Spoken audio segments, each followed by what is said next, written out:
this is almost a 7,000 square foot difference. Where did they go? Like, what happened? Why were we so big in the Well, exactly, and that's the questions that I like to ask. I haven't been at the committee meeting, so I don't know where these changes have come. Hello, my name is Mark Cosens, and I'm an alderman on the City Council of the City of St. Thomas. I'm also a member of the new Police Building Committee, and I wanted to take this time to talk to everyone about my opinion on the new build of a new police station versus the renovation of the Colin McGregor Justice Building. As you can see, as we stand here on this beautiful day, the building in the background, it was something that I looked into when I was first running for council. I wanted to know more about the building, the construction of it, and what its potential was. At the time, I was told that the building was of such a construction that there was no way on earth the walls could be moved around and the building could be renovated. And so I made the conclusion that perhaps it was time to take the building down and build new if the building was of such construction. Once getting on council, I was able to get access to our engineers' plans, drawings, and such, and also got on the building committee at that time. That was an earlier building committee. I found then that the building was not of such a nature as it couldn't be renovated, and more so that in 2007, when they first started seriously at building a new one, that they didn't look seriously at renovating this one. So when I first looked at the building before I was on council and was toured around by the police department, I was told at the time that the building was of such a construction that it couldn't be renovated, that it would have to be completely torn down and rebuilt again, and that the current construction would not be applicable for a new modern state-of-the-art police facility. After I got on council, I was able to talk to the city engineers. I also got on the new police building committee that was formed at that time, and found out that the building was of such a construction that it could handle being renovated and be disaster-proof for the purposes of a police station, and also that nobody had really seriously looked at the police station renovation back in 2007. So once I found out that the property really hadn't been seriously looked at in any capacity to be renovated, it was early 2012 when I brought it forward to council and I asked council to have a look at this. At the time, they agreed that they would. They brought in the Bendel group to look at renovating the building, and they came back with a figure of $12.7 million to renovate a 30,000 square foot building. Now, that doesn't seem right to me. I'm sure it doesn't seem right to most people. And the thing that bothered me the most is that although both the new police building committees have been open to the public and representatives from council have been on the committee, it was determined that the renovation committee would only be 4 members of city staff: our city engineer, the CAO, the finance officer, and the chief of police. Those were the only 4 people that ever sat with the Bendel group and consulted with them over how the renovations would go. Alderman Kohler and I specifically asked what it would take to just open up the second floor and do some work to convert it into offices, and what we got back to council, this $12.7 million plan, was basically turning this building inside out and making every single thing in it brand new, which of course is not what we asked for in the first place. So needless to say, I'm very much opposed to the building of a new building. I don't think that our community can afford this. And even if it could afford it, shouldn't we perhaps be spending our money on things like infrastructure, roads, bridges, that is obviously in need of repair? It's not just the city of St. Thomas who has severe infrastructure problems. It's every community in Ontario. All of the conferences that I go to in Toronto and Ottawa, twice a year, there are big conversations amongst other municipal leaders that infrastructure is our biggest problem in the province of Ontario for municipalities. And I don't see that adding another piece of infrastructure, i.e. the new police building, is such a wise decision. I think we should limit how much we have in the form of assets around St. Thomas. We shouldn't be adding more, and we should be looking after the ones that we have. This whole new police station issue has something else wrapped up in it for me. if we're going to be spending this kind of money on a new police station rather than spending it on our infrastructure where it's needed, how is it that we're supposed to attract jobs to our community when it looks the way it does? I don't feel that building a new police station will necessarily attract business to the city of St. Thomas. I do feel that having a good solid police force and police services is very vital and important, and we already have that. What we're talking about is strictly the home of the police, and I don't believe by building a new one we set a good example.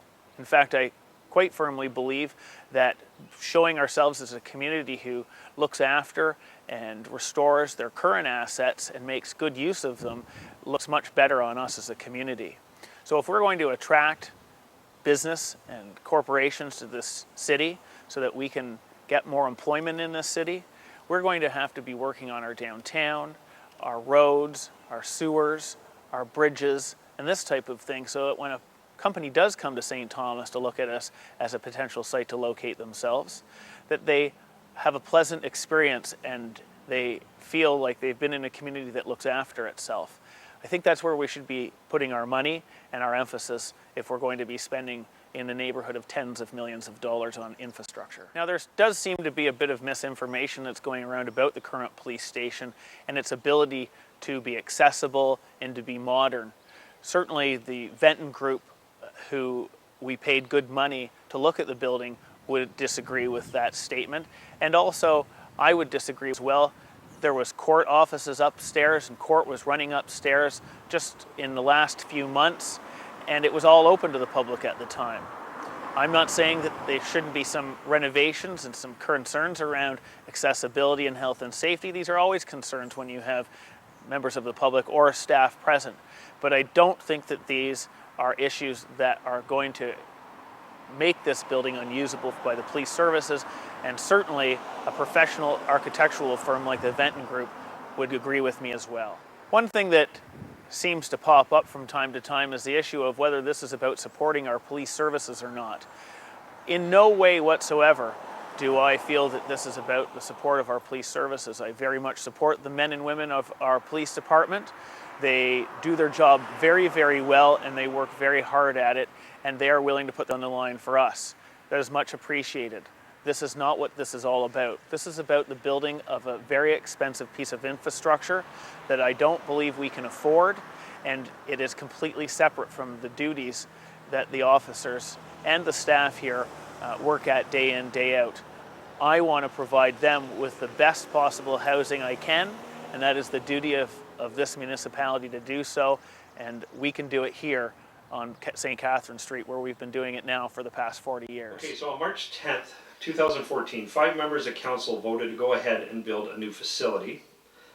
However, once a final cost is known and architectural drawings submitted, there will be more opportunity to debate this motion and plan. Do you really believe, Jeff, in the future, can we still, the people that are really against this, can we still defeat this, even though this seems to be a go-ahead?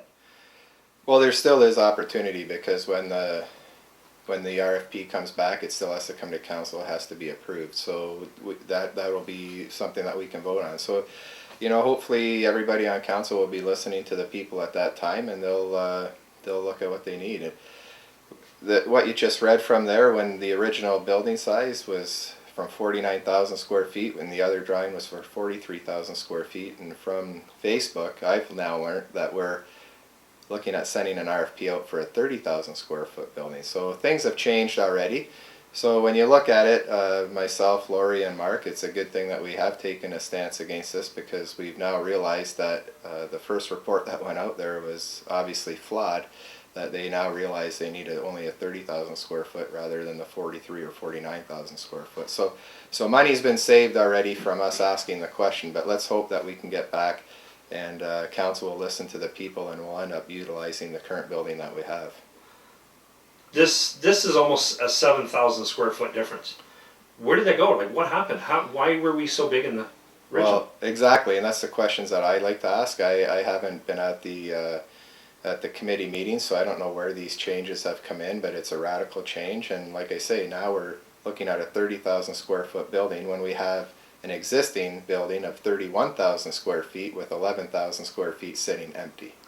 that we could currently use that was specifically built for a police station. So that's a valid question. That's something that I can't answer because I have no idea when that work was done, who did that work. But it obviously shows that what we were put, when the very first vote that we took on council to deal with the new police building, that report was flawed, and whatever process they had certainly wasn't what the city needed. And so it's a good thing that Alderman Baldwin Sands and Cosens and myself actually questioned the process, or that's what they would be currently building right now, that building that they now admit they don't need. One question that I want to know is, okay, in the future, say we can still defeat this, but how much is this going to cost us? Do you have any idea, like these surveys and things that we're doing, and up to a point where, say, in the future, the people say, no, this is it, like we're not doing this. What kind of cost is this going to be? Yeah, exactly. Well, that's where I hope that we can put a stop to this before the RFP. They're asking for an RFP, so people are going to respond to the RFP. When you're looking at that, what we budgeted this year to put into the initial debt is going to be about $1.2 million to come up with a price. That's only coming up with a price to get the full drawings and to come up with a price that we can, or drawings that we can go out to tender and find out what it is. So there's $1.2 million that we're going to spend to find out what it's going to cost to build a brand new 30,000 square foot building when we have a 31,000 square foot building that they can just utilize by going upstairs. Right. What I'd like to do is just hand the police the keys and let them use the building. Prior to this, and that's I guess what we have to do is go back to the start on how it all started. This wasn't because the building was condemned, it wasn't because the building wasn't useful, it was because the police outgrew the current space that they had. We now have 11,000 square feet sitting upstairs empty. There's the space. The space needs is now satisfied. So it wasn't a building condition reason that they undertook this process to build a new building. It was because the police needed space. So the space requirement now should be put to rest, and let's go upstairs and use it. Who made this I petition? initiated the petition. Okay. I just feel that, quite simply, we do not need, cannot afford a new police station. The one we've got is quite adequate. What we do need is really well-trained policemen operating in the best equipment environment they can. Put them out on the street where they should be.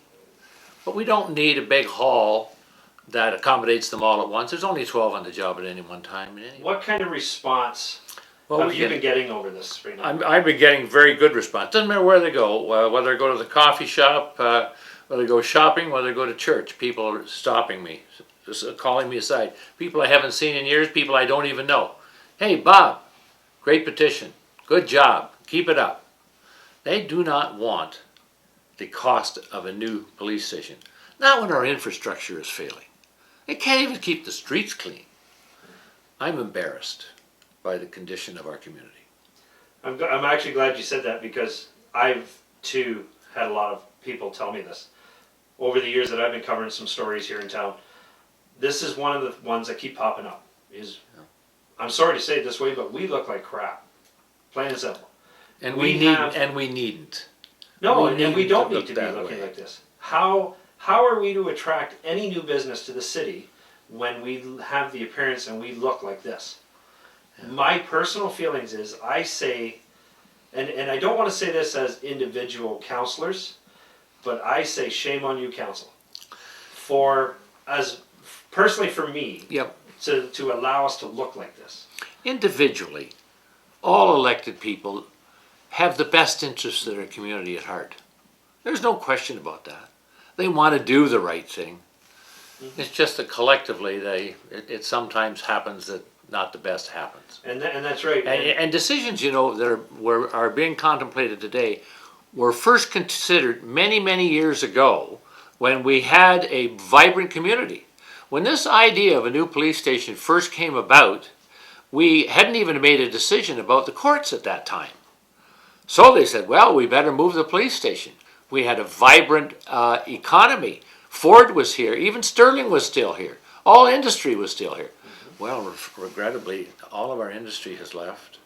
our courthouse situation has been solved, regrettably at more than the $100 million they thought. Just $250 million is what they spent for the new courthouse.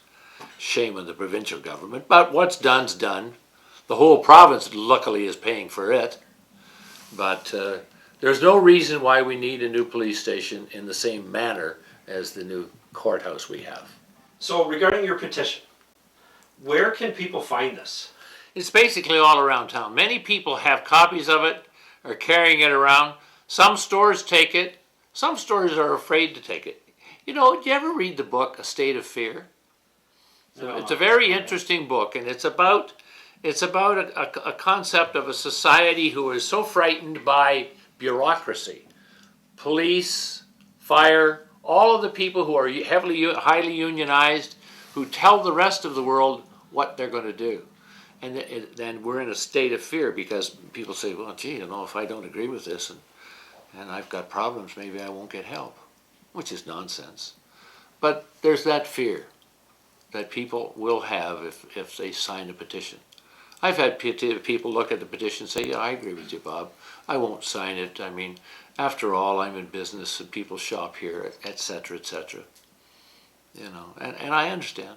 Mm-hmm. I fully understand. When I was in business, I was a lot more cautious than I am now. On my post, I've opened it for both sides. I wanted to give equal opportunity Sure. to the people that agree and disagree. Yeah. Sadly, I've had nobody that agrees will come forward.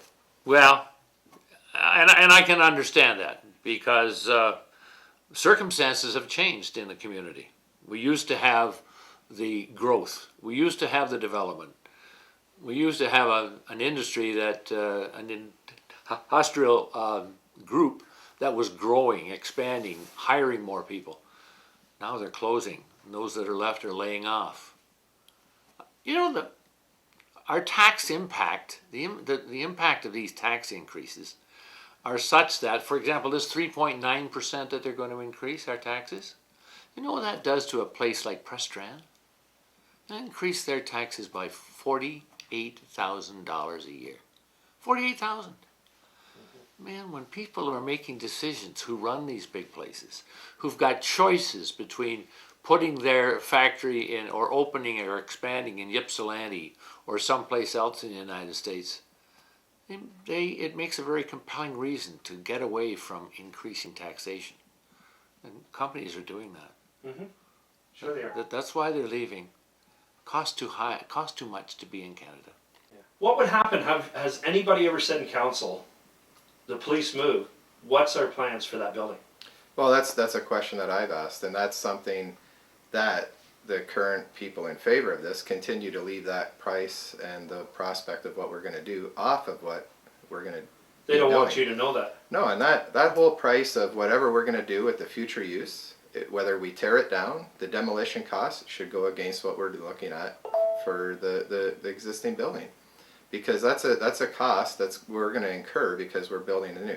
I've now found out that they're not even going to include the extension of 3rd Ave. Well, I'd like to see the extension of 3rd Ave go through, but the only reason that it's going to go through right now is because if we build a new police station. When we built the Timken Center, the road, the parking lot, the sewer underneath, the water infrastructure coming in, was all built against the building. They talk about a $12 million building. It was a $9 million building and $3 million of it went to the infrastructure outside, which really at that time didn't make sense because the water and the sewer have its own budget that derive revenue. But anyways, the people of that time, and ironically, the same people that said we couldn't afford to build a Timken Center are now voting in favor of building a new police station. So I'm not sure what's changed. And when we built the Timken Center, we were on W5 as one of the fastest growing communities in southwestern Ontario. And the last time we were on W5, we were the hardest hit. Yeah. So how do you now justify that we have enough money to go and build this new police station when at the time when we were booming, we didn't have enough money to build the Timken Center. So their ideology just is out in left field. But as far as the contamination goes, we've tested that site. There's a coal tar issue in the north end, but where we're looking at building in the future is to the south, and it's already been all tested. And actually, if you look at the renovation plan, they have an addition going off to the south, which obviously we don't need, since we only need a 30,000 square foot building now, because we already have 31,000 where we are. So obviously we don't have to build the addition. But which it proves in the future, if for some reason we do experience a huge growth past 2023, because the new report shows that we don't even need the 30,000 square feet till 2023. But if we outgrow that building in 2023, we still have lots of room on the south to put a future addition on. So take us upstairs here for a minute. Let's take a look at, first of all, let's take a look at the floor plan that we have now. Walk us through there, Jeff, and show us a little bit about what we're looking at right now, and then the proposed what we could be looking at, or what they even say they need. Let's start with that. What we have and what they say they need upstairs.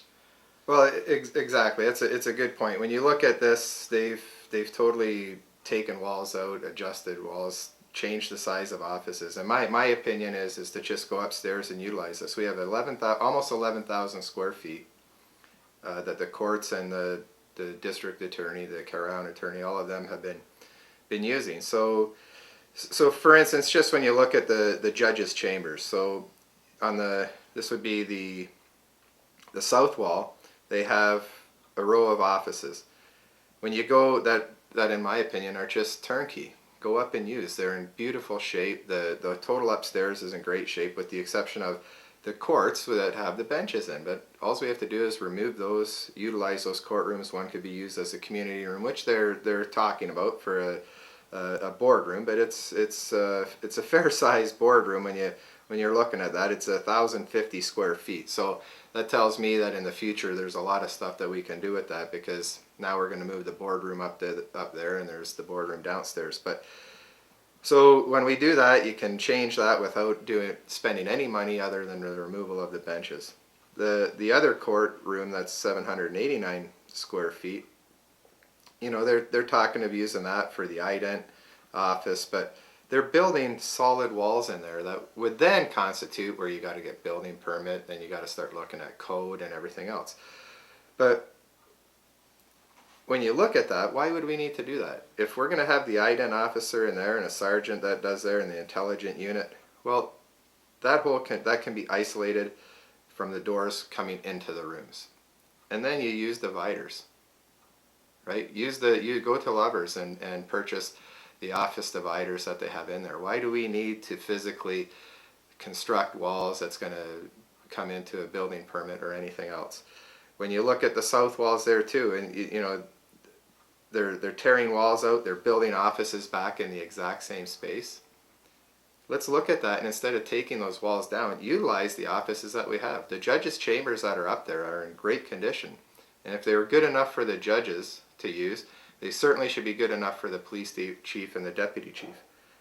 And really, the deputy chief should be in favor of this, what I'm saying, because if we leave that alone, his office will then have a washroom. But we're going to spend the money to redo everything and take the washroom out. Who cares? Utilize it as is. And again, the key point there is that it's not a change of use. We're using it as offices. We're moving the people upstairs, utilizing that. We're not tearing down walls, so we don't have to take a permit out. And again, according to the chief building inspector, it's not a change of use, and you don't have to look at code. And to be honest with you, I don't see a lot of issues, even if we did bring the building up to code, that would cost a lot of money. So everything that we could do, in my opinion, we should just turn over the keys to the police department, let them utilize the place, and then in future capital budgets we look at what we need to do, because we now know as a council that when we turn this over to them, that the space that they have now, they will not use until 2032, according to this new report that they've done. So they, with the upstairs, will now have enough space to grow into up till the time of 2032 from this new report that I've currently heard that they have somewhere that I still haven't seen. What is 2032? Like, what do they have planned for that? Is there like a big growth going to happen by then, or? Well, exactly. Where did that number come and from? that's what I'm not sure where they're taking that from. I know there are reports out. Some of the reports that have been out there, in my opinion, may be a little bit outdated, because unfortunately, if you look at what's happening around the community today, is that we've gone from expanding to retracting. Our population may be going up a little bit, but when you look at the people that are coming into the population, they're seniors from out, a lot of people from Toronto and the Oakville area are purchasing property here in St. Thomas for a lot less than what they had up in their current area. So it's not like the people that are moving into the area are something that's going to put a huge problem on the police, right? Where we have to hire more police to take care of seniors. That's not what's happening. And unfortunately, when you look at, we've been successful in filling up the old Sterling plant. Masco's in there, but there was 2,000 employees at Sterling, and Masco is far less than that. And when you look at Forest City Castings, same thing. We were successful in filling that building up, but it's far less employees than what we had at Lear. So today, before we started to do this interview, I called Chief Pinnell and asked him if they would talk to me. Once and for all, I said, I wanted to show the people, what are we talking about on their side? Why do they need it? What's crumbling in their books? There's walls that are coming apart. Just show us. And he declined. And he said that everything, all the reports, everything was brought to council, was read. It's public records there. Everybody should know about it. That really he didn't want to partake in this nonsense, because it's already been done. They've proposed what they need. The reports have come in, have been submitted to council. Obviously, the 5 on council said yes, let's do this. But the chief seemed to be really hesitant on even talking to me about this. Didn't want to admit. Not, I guess I shouldn't say admit, but he didn't want to partake in this. And I just said to him in honesty, I just said, I want to give you the equal opportunity and the chance to speak on this, but they declined. What does that tell you with what you've seen in the past, where we're going now? What does that tell you on, are they still trying to hide stuff? Is the honesty not there? What do you think? Well, to hear that, I'm very disappointed. First of all, the chair said that they want to be open and honest and be transparent as possible. There's a perfect opportunity, what you just offered to them, right? As far as reports of crumbling walls and things like that, there are reports out there that show that the building is in great condition. It's disaster proof. If we had a major disaster in St. Thomas, it'd be probably one of the only buildings that would still be standing. There's I think 2 reports at least that I know of the building condition where that shows that building is totally viable. The latest group that just did it, the VJ Architects, again show that not only is the building in great condition, but yes, you could renovate it. And yes, you could do it with the service still in there. But again, in my opinion, we don't need to do what they're proposing in this. We can just give them the keys and tell them to move upstairs and use it. And we have till 2032 to address future needs of this building. Every budget to look at what we need to do to fit this building into what the police would want. But the way I look at it, don't be tearing walls down. Don't be doing any major renovations. Use the space as is. If we could years ago turn a broom closet into an office, why can't we turn an office into usable space, right? Yeah. You don't need to spend millions of dollars that they're saying here to do it. Because again, going back to the original need was space. It had nothing to do with building condition. So I'm very upset that he didn't take the time to give you his views, because it's up to the public now to make their decision what they want. If they want to fund this, if people want to come and take a petition up to build a brand new building, and the majority of the people say we're going to do that, I'm going to listen to the people, because I'm there to represent what they want. as much as I don't agree with building a new one, if that's what the people that I represent tell me they want, I'm going to do that. And hopefully the same will happen with these petitions that are currently going on, that the people that are on council in favor of this will now listen to the people that they represent and not choose to go ahead with it. Because in my opinion, this hasn't been totally flawless. This hasn't been totally open and honest. Because now all of a sudden, like I hear from a Facebook post, that we're now taking an RFP for a 30,000 square foot building, when the last drawings that I seen and the last proposal that I seen, and had we accepted this at the start of council, we'd currently be building a 43,000 square foot building. And the two options were between 49,000 square feet and 43,000 square feet. So I guess that's part of my disappointment, is that they wouldn't take the opportunity to answer as to what their stance is on that. So Now, it just popped back into my head here about building it by the Timpkin Center, 3rd Ave. So is it, if the station does go ahead, we get the extension on 3rd Ave? If it doesn't go ahead, we don't get that extension. well, it won't be Is that- building, but the extension is still in there. So what we would do is, in future capital budgets, is, and I try to get it put in every time, because I believe that extension needs to happen. Yeah. You know, for the benefit of the downtown, right? For make it easier for people to get there when they're here on tournaments and spend their money in our downtown core.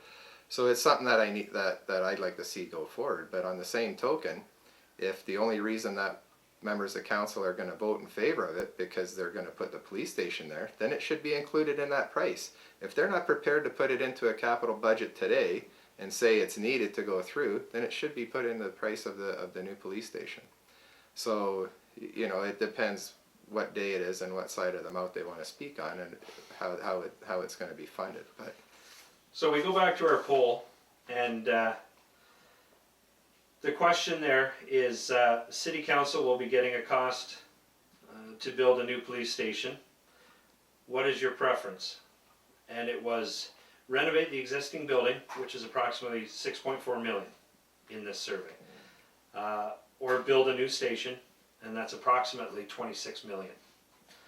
So the answers as of today, the results, is we have 85% that are saying no, that we renovate, we don't build.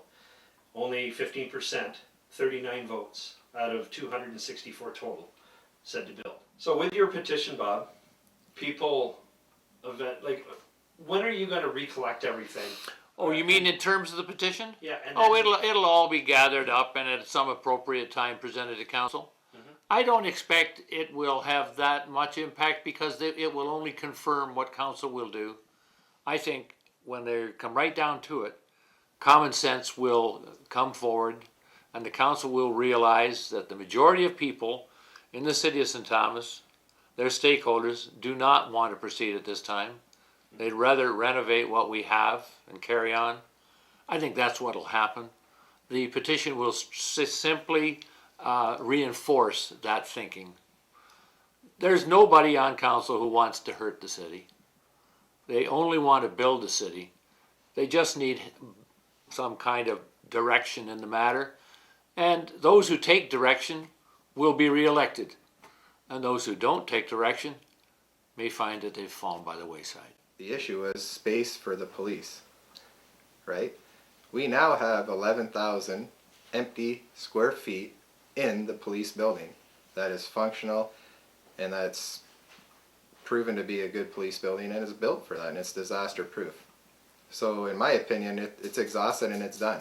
Move upstairs, utilize the space, and through future capital budgets, we'll address anything that needs to be done in that building. As far as you said about our infrastructure, we currently have a $220 million deficit in our infrastructure. Building a new police station now increases that. These very people that are supporting to build it, every time we look at spending money, if it's something that they're not in favor of, they bring up the $200 million deficit in infrastructure. But whenever we talk about the police station, they seem to have amnesia and pretend that that doesn't exist at that time. And that's the sad part. So when you look at what we have, you're right. We had a skate park. We, for whatever reason, the city decided not to take care of it and maintain it. And that's something, when you look at that, that'll benefit the community a lot more if we invest in something like that than wasting this money on the current a new police station when we have a current one that's suitable. But yet, yeah, like you say, we turn our backs on that. And I guess at the end of the day, when you talk about future investment in that, how is a new police building gonna benefit the ratepayers, business? How is it gonna attract new business coming in? Is a new police station gonna make our community safer? No, because the people that are protecting us are still out in their offices on their four wheels driving around the city. Those are the people that protect us, and those are the people that keep us safe. So it doesn't matter if they have a new police building or if they work out of the existing police building, because they're on the roads keeping us safe. So a brand new police building isn't going to make us any more safer, and the staying and utilizing the current police station isn't going to make us any unsafe. And that's stuff that people are actually telling people, is that us three people that don't want to build a new police station don't care about the safety of the community. And we do. And that's why we support the service, and we support the officers that are out on the street protecting us on a daily basis. I've had, in the last couple of days, I've had several calls where people are calling and letting us know what their feeling is. And I appreciate that they're calling me too, because then it allows me to stay the course as to what I'm doing. And people aren't in favor of it. And the sad thing is what the people are telling me when they're calling is because and I'm going to be blunt, they're being lied to. People are so focused on pushing this through and so focused on trying to prove that they were right, even though that their own reports are showing that they were wrong. They're not being factual with the people that are asking them questions. I had a gentleman the other day call and tell me that a member of council said that if they will go upstairs, they have to bring the whole building up to code. And that's not true. If we go upstairs and we utilize the building and we use it the way it is without tearing walls down, without putting structural shelves up or anything like that, we can use that space tomorrow without bringing the building up to code. And to be quite honest with you, I don't think there's a lot of issues with the building the way it is that we would have to address or spend too much money on bringing the building up to code. Well, but if you look at it, honestly, if you just look at it this way, if we use that upstairs, that's going to be a lot less traffic than what we have up there as a public court. Absolutely. So how can we, obviously we're up to code for court and all these people that are up there, so why does the police make that any different? See, and you bring a good point. One of the issues that would drive us into getting a building, like a change of use, a designation, whatever we're going to do up there would bring more people in from the public. But it's not. We're going to be moving the chief's office up there, the deputy chief's office, and those type of things that we are moving up there isn't going to create more traffic. In fact, you're right, because of when you look at how many people are coming through there on a daily basis for the court, we'll actually be diminishing the amount of people that are going to use that on a daily basis. So there's not even close to being a change of use to where we're going to have to do that. But it comes down to, and you mentioned about the 6 million, I think, in there. The latest report says about 10 million to do that. But I'm telling you that we can do it for far less than that, because we don't need to go up there. These prices are based on turning that Colin McGregor building into a brand new building to compare with the new building that they're. This report here has us tearing out brand new offices that the Attorney General built. Brand new, totally renovated, never used. But this report has us gutting that office and refitting it. It has us tearing off a roof that is in no need of being replaced because they're going to install 3 inches more of insulation. There's $1 million almost right there. When that roof is in need of repair, that's when it will address the extra insulation. So why do they want to do that now? Has he said? To add to the cost. Remember who's putting the information in this report. This report came from BG Architects, and they sat down and said to the police, what do you need? If you come and say, hey Jeff, what kind of car do you need? And you're going to pay for it, I'm going to tell you I need a Rolls Royce. But in all reality, I get around town in my Montana van, right? So that's the comparison that I have right there as far as need and reality.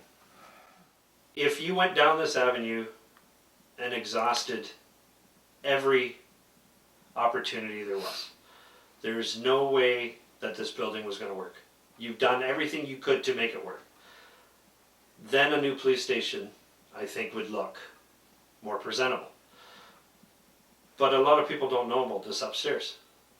It Well, has, that's the whole problem. They don't realize that they've got that space up there. Most people don't go to the police station or the courts.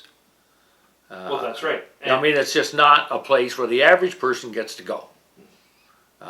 In my lifetime, I've had the opportunity to play a role in the police station and the courts, being both a defendant and and all the rest. Because in the industry I was in, we were there a lot in terms of waste management issues, approvals, etc. So it's not unusual to be in a courtroom. So I knew about the space upstairs, and I've known about the space in the back. I've known about the space in the back of the down in the police station, where there's extra room down in there that was made available for the security officers for the courts. There's great big offices there that aren't being used. So there's lots of space there. As a society, what do? Take the buildings we have and hire enough people to fill them up? That's going about it the wrong way. I would think we should take a society and run it as inexpensively as we can. The best we can, but we don't have any mandate to spend money wildly. We're not here to waste money. We're here to provide good service at fair price. And that means, in terms of space, we only have what we need. And just because we have an extra building, I'm afraid it would be a bit of a problem. And I don't understand why we're even going down that road. We've got a good, solid building. There's nothing wrong with it structurally in any way, shape, or form. Use it. Now, the old red herring about what will we do while it's being constructed? You know, how will we possibly function? Well, how do hospitals function? Our own hospital is going under reconstruction. They haven't shut it down. They still operate it. We can operate the police station while they do a modest amount of renovation. And by the way, a modest amount of renovation is all that it needs. fine. Oh, they can find these petitions at Charlton Meats. They can find the petitions at Farmgate Markets. They can get them at the CIBC. Canada Trust has one. I'm just trying to think of Hugford Shoes has a petition right there. Libro has one. So I don't know what else. There are a lot. There's a lot around town. There's people taking them around town. There's one in Presstrand itself, where on the floor where guys are handing it around to be signed. So and coffee shops. There's one in Pam's on Ross Street. On Ross. Yeah. I guess the biggest point to tell everybody is there is power in the people. Oh, there is. And there is. And you know, somebody will say, what are you doing that for, you know? But quite simply, we really do make a mistake when we say nothing. The greater sin would be in doing nothing. If we do nothing, then Yeah. bad things happen too easily.